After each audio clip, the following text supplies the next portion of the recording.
Hey, Josh McFadden here, South Holston River Fly Shop. I've run down the river early and I'm waiting on the hatch to get started. There's a lot of wind right now and there's some rises, but it's real sporadic. It's about 2:30 in the afternoon. I anticipate it's going to get going even stronger here soon. But I wanted to take the opportunity to teach you about swinging wet flies. I swing wet flies a lot. Sometimes before, like now, sometimes during, and sometimes even after the hatch is done, I'll be swinging wets. You want to take your regular dry fly leader and tie on a darker, let's see if I can get this pulled up here. You want to get a darker soft hackle. The wind is ripping. You want to get a darker soft hackle on top, and then you want a lighter soft hackle on the bottom. That way we've got a good team going out there. This one here is got a dark body, and then a lighter thorax, and then a soft hackle. And this is a standard partridge in yellow thread body. And I like to fish that team across and down. And I'll cast out 30, 40, 50 feet sometimes, mending out to about 50 foot. You want to cast across where you think the fish are going to be coming up. And make a nice long cast here. Now what you want to do, how this differs from everything else you've probably done, is that you don't set the hook. It's a tactile way of fishing. Whenever you cast out and you start the fly swinging downriver, we're putting a good curve in the line as it's going down through here. Now, you're feeling on the line with your fingers. I like to keep my rod up and kind of just out to one side, but slightly up. Now, whenever I get a hit, I'm going to feel like a bump, bump, bump.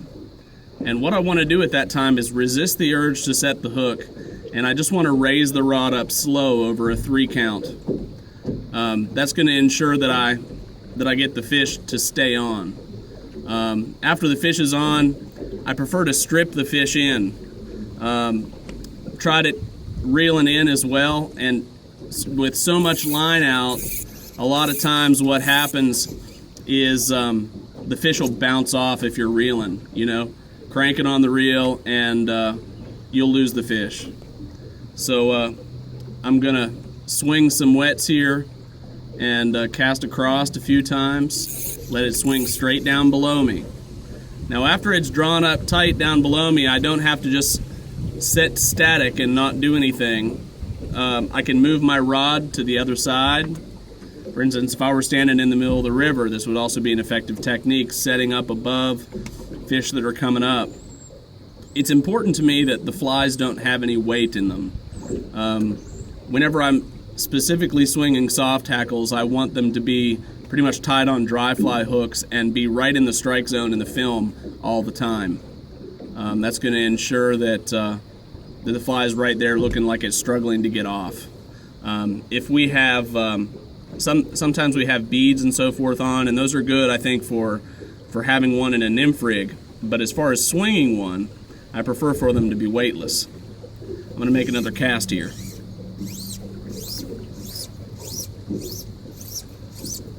Again, I'm going to strip the line up, strip it back into me where I got a manageable amount of line.